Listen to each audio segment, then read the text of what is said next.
I'm Stacy, and I wanted to do a quick introduction video on the next project that I'm going to upload to YouTube over the next few weeks.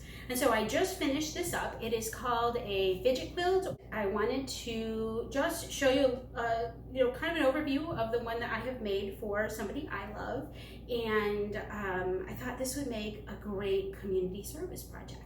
I have really enjoyed sewing masks. I feel like when you get to take your hobby or what you're passionate about and then use that to contribute to the community in some way, it's really fulfilling. And so I think this is going to be my next sort of community service project. What it is a quilt, and I've used 5.5-inch blocks for mine. I felt like that was a really good size for a hand. And then I have 1, 2, 3, 4, 5 blocks one way and 1, 2, 3, 4 blocks the other way. A little bit of sashing on the edge and then the binding. So the whole quilt is, here we'll measure it. It is 23 inches by 27.5. So it's a really nice size to sit on your lap.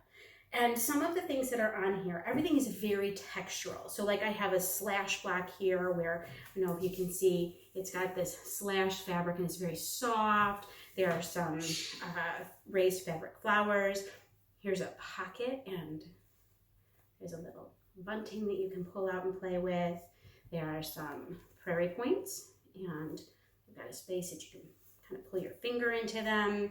There's a lot of different ribbons. There's gross grain ribbon, velvet ribbon, satin ribbon, rickrack, some lace trim. I have a crocheted lace doily over here. Lots of just ruffles, and these buttons. A couple of the things open. So here is a zipper pouch, and you can unzip it, and inside there's this sweet little heart pillow. And let's see what else we've got. And then here is a button strap just for buttoning and unbuttoning. So that's about it. It is, I think, a really neat project, and if it can bring somebody some calm and peace while they're feeling some anxiety, then that'd be a great thing to put out in the world. So we're gonna start maybe next week. So thanks so much for watching. Go ahead and hit subscribe, and that way when I come out with each set of 5 blocks, you'll know that the video is ready to go.